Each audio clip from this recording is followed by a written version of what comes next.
So we're going to do the Photoshop exercise, which is essentially, it's called the man shaking, Photoshop man on bridge. So there are two files in here. I want you to use mine from the canvas just because it'll make it easier for you. So I'm going to go ahead and download both of them. One is this man shaking. I'll download that. And the other is the Brooklyn Bridge. All right. So first do mine, and then you can do something that you like. There's two parts of this.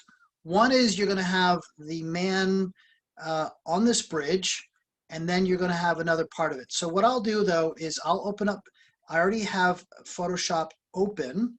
So there's Photoshop, and the way that I generally do this is if I have it like this, let's see if I can make it work.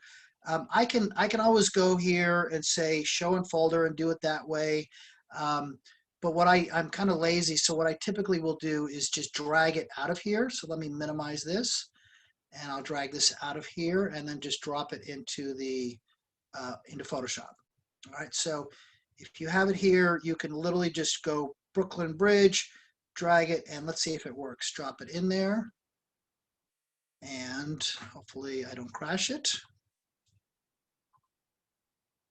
And then I'll do the same thing with, oh, we got some more meeting people coming in. All right, so, all right, and then so there's the Photoshop, and then I'm going to do the same with the man shaking, but let's just do it the other way. Show in folder. I'm going to go here. I'll copy that link, and let's minimize this. I'll minimize all this. And hopefully there's nobody trying to get in the room here. So then I'll go to Photoshop and I'll say File, Open, just so you know the other way to do it. I'll paste that in the bottom, and then there is my man shaking, and I'll open that up. Okay, that's not what I was hoping for. Let's minimize that.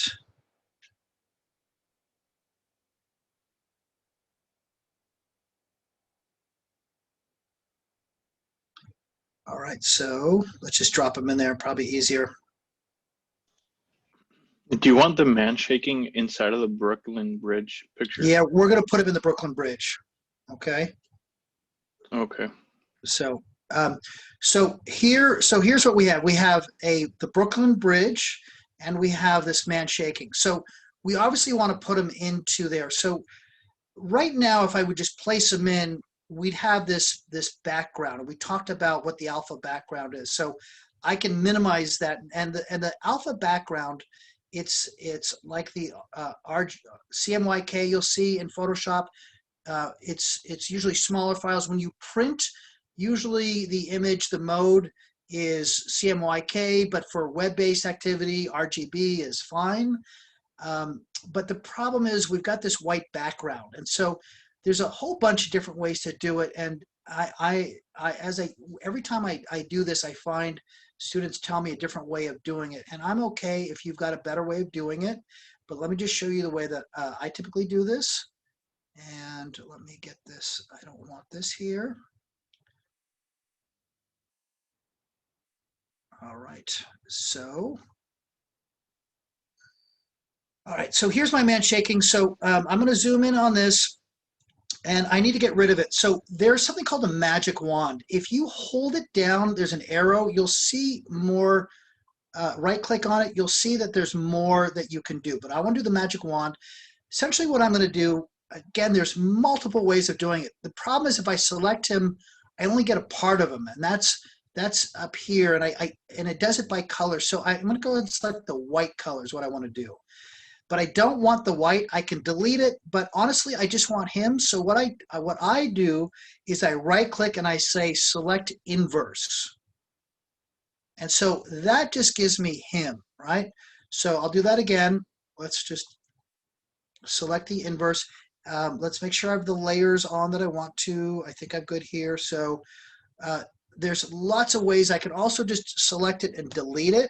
All right, it's sometimes it works, sometimes it doesn't. But let's go ahead and right click. So select this, right click and say select inverse. And I'm going to go ahead and then edit. I don't want to copy it. And then I will go ahead and open up the Brooklyn Bridge document. Let's zoom in. And then I will go ahead and paste that in there. And I'll say File, Control V on my keyboard, or just paste it in there, edit, paste, and there he is. All right. So problem is he's too big right now, and I want you to scale him down. So there's a lot of different ways to do this. What I'll do is I will, let's scale him down. Let's see, the easiest way to do that is, so what I can do is, the other thing I can do is once he's in there, I can turn his layer off. Notice, so it's really a powerful tool. It's imperative that when you bring things in that they're on separate layers. Otherwise, it's very difficult because you end up with something all on the same layer. So let's go to transform. And I'm going to scale this. And so I can scale this down. And I did that by going to the edit, transform. You can also do a lot of other things, but right now we're just going to scale it down, right? So he scaled down. It's good. I'm going to move him with the arrow here. And I'm basically done with that command. Now what I want to do is I want to put some text in here. Photoshop is not ideal for text because it's not vector based, but I can show you some of the things you can do in here. So I'm going to go ahead and select the text tool, and I'm going to say nice to meet you, and you're going to say, wait a minute, I don't see it. And so what's happening is it's right here, but it's defaulted into this 12 point. So I'm gonna make this significantly bigger. So nice to meet you, 72 point. Nice to meet you. All right, let's actually make it even bigger. And then we're going to add a, we'll add just some sort of, let's type in, let's go 200 here. All right, so hold on. And you can do it, there's a lot of different ways to do this. You can scale it, but it's easier to work with your font. Let's see if it's going to let us do it. All right, so there it is. Then I want to start adding some effects to this. So your project is going to be to replicate this, and then I want you to add something to it like an alien or something like that. All right, so you have to add your own thing to it.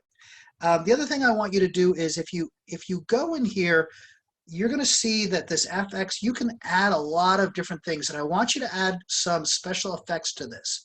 So for example, I can highlight it. I can actually create shadows in here. There's a lot of things you can do that I want you to play around with. So that is essentially your assignment.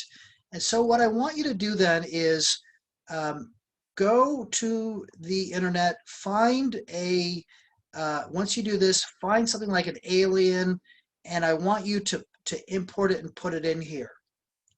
So for example, what you might do, and you have to be careful when you go on the internet, as you know, but let's just say I type in alien, and I want you to find an alien. What I recommend you do when you do something like this is whatever you, it doesn't have to be an alien, it could be whatever you want, but I recommend that you avoid background. So this might work really well. I'm still going to have to cut it out a little bit, but anything where you have a white background or a solid color is going to be much easier for you. So you have to be careful when you link. Sometimes what you'll find is they're not really PNGs or JPEGs, they're just web links. So let's go save image as. That's a JPEG, so we're good. So let's put that, let's put this in a different folder. This is kind of part of the project because you need to be able to download images. So I'm going to put it in this class, you put it where you want to. And then I want you to bring that in and complete the assignments. All right, so there's going to be my little alien. I'm going to put it in here. I swear I'm going to. And I'll call it alien. All right. And I want you, if you can do this now, all the better. And A nice tip please. about looking for images. If you go to Google Images and go to Tools, and then check mark the transparent option, it gives you like Awesome. PNGs and stuff. All right, so let's thank you, Daniel. So Daniel, here I am. What is your recommendation, which is greatly appreciated? So go scroll all the way up. and then go to Okay, tools, and then go to color, and then put transparent. that is awesome. And then if you Okay, click one, it'll give you the check yeah. whatever board thing Well, look there. how cute that one is. All right, so Daniel just got a boosted his grade in this class for his discussion. Thank you. So again, you know, all of you, I say this to all my classes, my CAD classes, whatever. If you find a better way, I really want your input because that's how we become better, you know, in this kind of class. So I think that's a great input. So I've got this. Let's just do it because I goofed. So let's, if I can also drop this alien in there, but then I'm stuck with this white image. I can go in here the way that I did before. You want to ideally make sure that you're putting this in a separate layer, and it looks like it's in its own layer. And I can delete it here sometimes, but often it doesn't let me. So that's when I will take a new image. So that's the problem doing that sometimes. Daniel, do you? So what I always do is I just drop them into a new page and cut them out of there. Um, there's probably a way to do it directly, but it never seems to be consistent for me. So let's just drop this into a new image here. All right, and then turn off this background layer and then do the same thing I did before. Right, or I tried to delete it. It's not deleting. I'm not sure why, to be honest with you. Maybe somebody can educate me on that, but I'm going to go ahead and just do the exact same thing. I want this to be your own image, not mine. So I'll select inverse, control copy, take it to my Brooklyn Bridge. I don't want this one. So let me turn this one off. You might And just then, you might need to simplify the image first. yeah. So I can do it like this, right? So, and I missed, so what I'd want to do, you guys and gals, sorry, is when I'm here, what I would do is select the white here, select all the white, and then right click and say select inverse, copy, and then go into Photoshop. Let's get rid of this guy because I don't want to deal with all that white background. And there it is. And then I would go to edit, transform, scale, and make him smaller. All right. And I should be able to hold the Alt key down to keep the scale of him. And also the other thing I want you to see is that if it all depends where the layer is. So I'll select out of that. If he's on top on the layer here on my right, what happens is he's going to be, oops, he's going to be on top of the other one. Whoop, I just want this guy. So he's on top. But if I would actually drag this down underneath the other layer, then he is behind it. So the layers are a very powerful tool. Let me turn my okay. So that's your project, and then I'll have you upload it into Canvas. All right. So I'm going to stop the recording. Are there any questions or comments before I stop the recording that you might want to? Daniel had a great suggestion, which is when you do the search, you can actually go to additional and you can refine your search, which is really an awesome way. I'm not sure that, I know that Google has it. There's a lot of different search engines. I don't know if they have that ability or not, but that is an awful darn cute little alien right there. So thank you, Daniel. Any other suggestions? I know that all of you have different ways of doing this, I'm sure. Go ahead. A way I do it, I just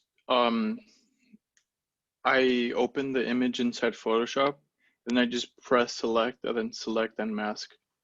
And Okay. then, yeah. So what I do want you to do is when you are done, I want you, because the problem is if you save it as a Photoshop, you can't use it. So I do want you, when you're all done, to go ahead and export it as a PNG file or a JPEG. I prefer a PNG. JPEGs are not great to work with because they're inherently they have a problem because it's just they flatten everything. The problem though is once you save it out of Photoshop, what you're going to find is you do lose all your layers. So you should probably keep both when you're working in Photoshop. So keep your Photoshop file. Like the Illustrator as a PDF, you can open it up and still, but once you save it, it's so export as PNG when you export them out, you lose all that ability. Right? So once it's a PNG or JPEG, you lose all those layers. So it's always best to have both. Let me turn off the recording.